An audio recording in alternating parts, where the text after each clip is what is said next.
There's something so courageous from singer-songwriters that I always admire, which is this fragility of standing there with a simple guitar and your voice, and that's it. And a maximal expression of your story, of your perception. This is like us looking into his diary. A fun fact about this song, actually. He wrote the melody in 2003, early 2003, but the lyrics weren't finished up until 10 years later.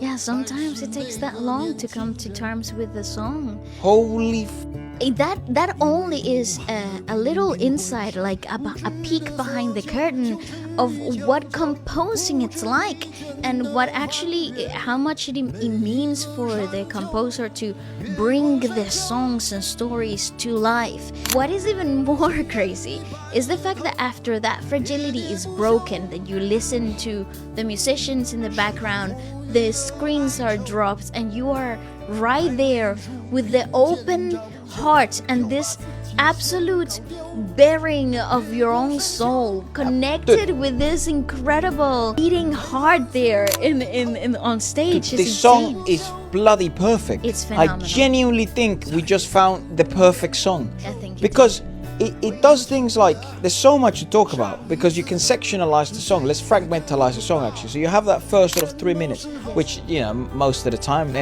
nowadays in the pop charts, that's enough. that's a long ass song. That's a song. You know, most songs run out like 2:20. So wow, that's a long ass song already. So let's fragmentalize that section, which are, you know, it's that kind of like acoustic singer-songwriter, very vulnerable. It plays on the strings of your heart, and he's quite vulnerable in the lyrics, right? He says, "Hills, still much I wanna say, but haven't. Saving all this in hopes to make a song."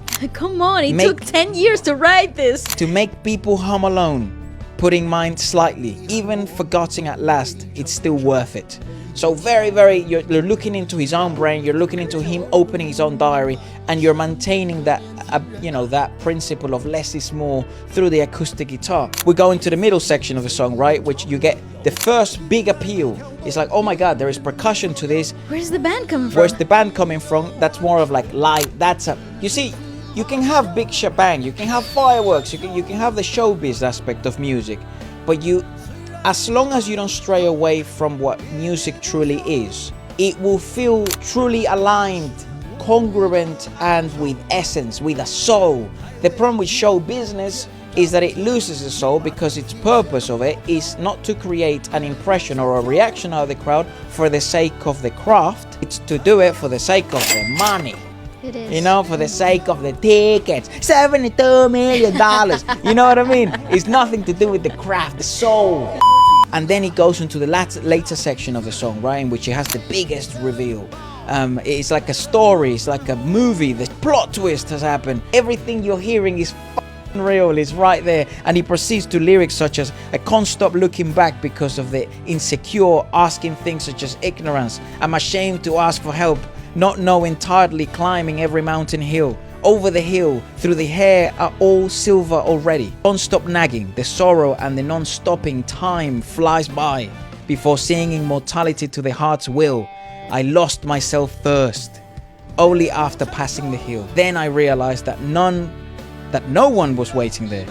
And the constant nagging cannot get the tenderness back." It's such a beautiful... There's regret. There is such a beautiful lyricism in terms of like the journey that you're taking with the singer. He not only appeals to you from a vocal technique that it's very approachable, which is like a speech quality kind of singing. There is texture, there is years, there's aging, and there's a sound of wisdom that comes with it. But at the same time, the lyricism actually appeals to the tender heart, appeals to the worries and the mind-numbing inner dialogues that we all go through, regardless whether we're 20 or 15 or 70. Like, we all have moments in which we are crossing the hill, or we wondering about what happens after we cross the hill.